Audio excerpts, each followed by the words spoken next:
प्रिय छात्र, the goal channel में फिर से आपका स्वागत है। आज मैं लेकर आया हूँ वाक्य में संज्ञा और क्रिया का प्रयोग किस तरह से हम करेंगे। और आप जब भी वाक्य बनाते हैं तो क्या होता है, आपको परेशानी होती है जो हम यहाँ पर क्रिया में क्रिया को हम स्त्रीलिंग रूप दें या फिर पुल्लिंग रूप दें, है ना। इस सब पर ध्यान देते हुए हमने आज वाक्य में संज्ञा और क्रिया का प्रयोग पढ़ाने का निर्णय लिया हूं। अब आप देखें जो किस तरह से वाक्य रचना करते हैं। आप सबसे पहले वाक्य रचना में कर्ता, फिर जो है कर्म, और फिर क्या है तो क्रिया का रूप हम कैसे देंगे। तो सबसे पहले इसमें हमको प्रयोग करना है संज्ञा और क्रिया का है सिर्फ। तो देखेंगे नियम 1 जो किस तरह से हम वाक्य बनाते हैं। जैसे कि देखिए यहाँ पर जो कर्ता में संज्ञा और कर्म में भी संज्ञा और उसके बाद क्रिया दिया हुआ है। तो संज्ञा यहाँ पर इस वाक्य में 2 यूज करना है। एक यूज करना है कर्ता के जगह पर और एक यूज करना है कर्म के जगह पर। और फिर क्रिया का रूप कैसे बदल जाता है उसको हमको ध्यान देना है। तो देखिए संज्ञा के जगह पर श्याम कर्ता के रूप में, फिर संज्ञा के जगह पर रोटी, मतलब दूसरा जो है संज्ञा यहाँ पर हमने यूज किया रोटी, है ना। क्रिया क्या हो गया वहाँ पर खाता है, ठीक है।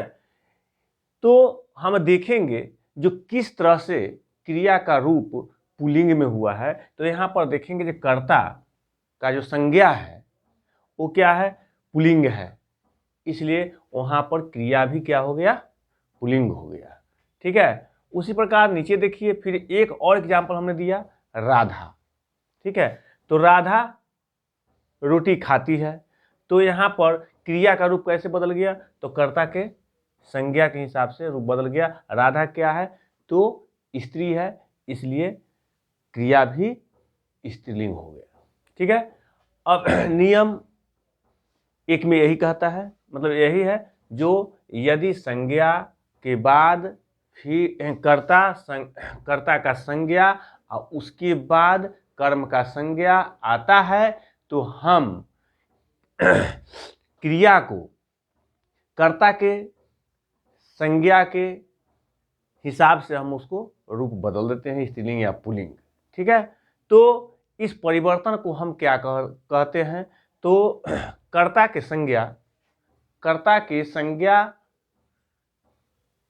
के अनुसार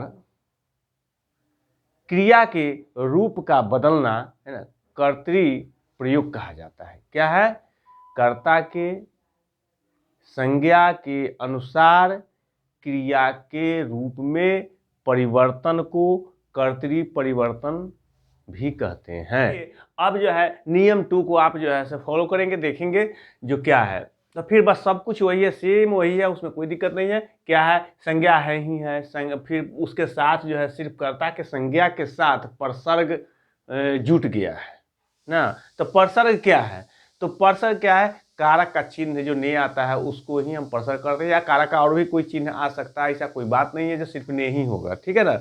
तो परसर्ग जो है सो ने जुट गया, तो श्याम ने रोटी खाई। अब देखिए यहाँ पर क्या हो गया, जो रोटी खाई, है ना। तो पहले क्या था, जो पहले नियम में जो मैंने बताया, जो संज्ञा फिर कर्म और फिर जो है क्रिया, तो उसमें जो है सो परसर्ग नहीं था, इसलिए वहाँ पर कर्ता के संज्ञा के अनुसार से जो है क्रिया का जो है सो रूप बदला है, लिंग बदला है क्रिया का ना। और यहाँ पर क्या होता है, जब परसर्ग ने लग गया तो यहाँ पर संज्ञा कहते हैं कर्म के संज्ञा को देखना है जो वो स्त्रीलिंग है या फिर पुल्लिंग है, ठीक है ना।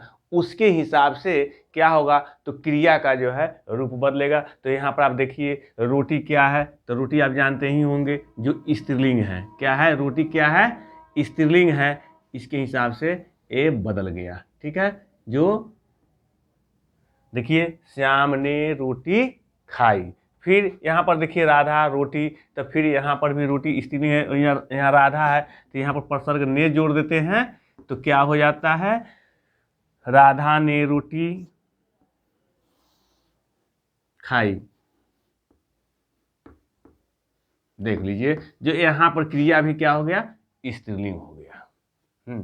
तो याक वाक्य बनाने में हम जो है भूल करते हैं, जो दिल करता है ना वाक्य बनाना तो वो लिख देते हैं और आपका वाक्य जो है सो गलत हो जाता है। जरा इस नियम को देखेंगे ना। फिर अब चलते हैं नियम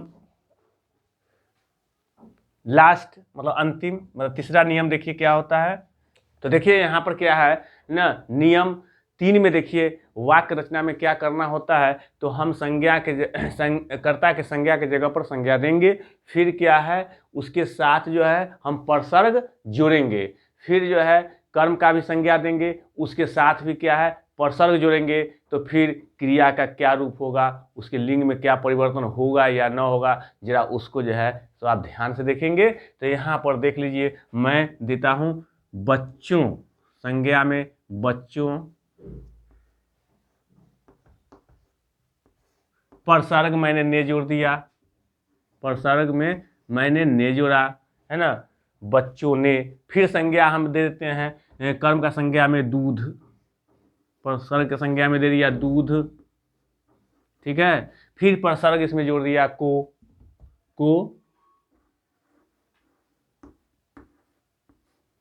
यहां पर देख लीजिए फिर क्या हो गया, तो बच्चों ने दूध को पिया, बच्चों ने दूध को पिया।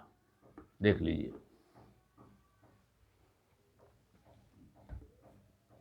बच्चों ने दूध को पिया। फिर एक और जो है मतलब उदाहरण देता हूं, जैसे मां ने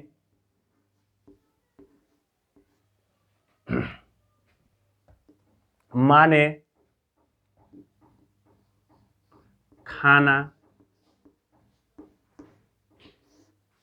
को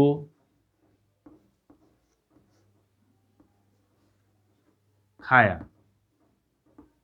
देख लीजिए, इसमें क्या हो जाता है, तो यहाँ पर न दोनों में क्या है, कर्ता के संज्ञा में भी प्रसर्ग लगा हुआ है और कर्म के संज्ञा में भी क्या है को लगा हुआ है। क्या है यहाँ पर दोनों में, कहने का दोनों में प्रसर्ग लगा हुआ है। एक संज्ञा के कर्ता में क्या लगा हुआ है, संज्ञा मतलब कर्ता के संज्ञा में लगा हुआ है यहाँ पर ने, और उसके बाद है कर्म के संज्ञा में लगा हुआ है को, है ना। तो यहाँ पर क्रिया का रूप जो है न लिंग परिवर्तन हो सकता है न कुछ, वो क्या होता है हमेशा क्रिया जो है ऐसे वाक्य में जहाँ पर दोनों जगह प्रसर्ग लगा होता है, ऐसे वाक्य में क्रिया हमेशा क्या होता है, एक वचन में होता है, पुल्लिंग में होता है, क्या है, और अन्य पुरुष होता है। ठीक है, तो आप इसको समझ गए होंगे जो वाक्य कैसे हम बनाएं। और याद रखिए इस तरह से जो प्रयोग किया गया जिसमें क्रिया क्या है, जिस वाक्य में क्रिया क्या है, जो न वो कर्ता के संज्ञा और न कर्म के संज्ञा के अनुसार बदलता हो, मतलब दोनों में किसी के अनुसार न बदलता हो, उसको कहते हैं भावे प्रयोग कहते हैं। क्या कहते हैं, वाक्य में इसको कहते हैं भावे प्रयोग कहते हैं। रूल 2 में मैंने जो बताया, जो प्रसर्ग लगा होता है किसमें, कर्ता के संज्ञा में यदि प्रसर्ग ने लगा हो तो क्रिया कर्म के संज्ञा के अनुसार बदलता है ना। तो इस वाक्य को हम क्या कहते हैं, इसमें क्या कहते हैं, तो इसमें कर्म के हिसाब, कर्म के अनुसार क्रिया का रूप बदल गया है, इसलिए उसको हम कहते हैं कर्मणि प्रयोगे। इसके साथ धन्यवाद, फिर मिलेंगे अगले क्लास में।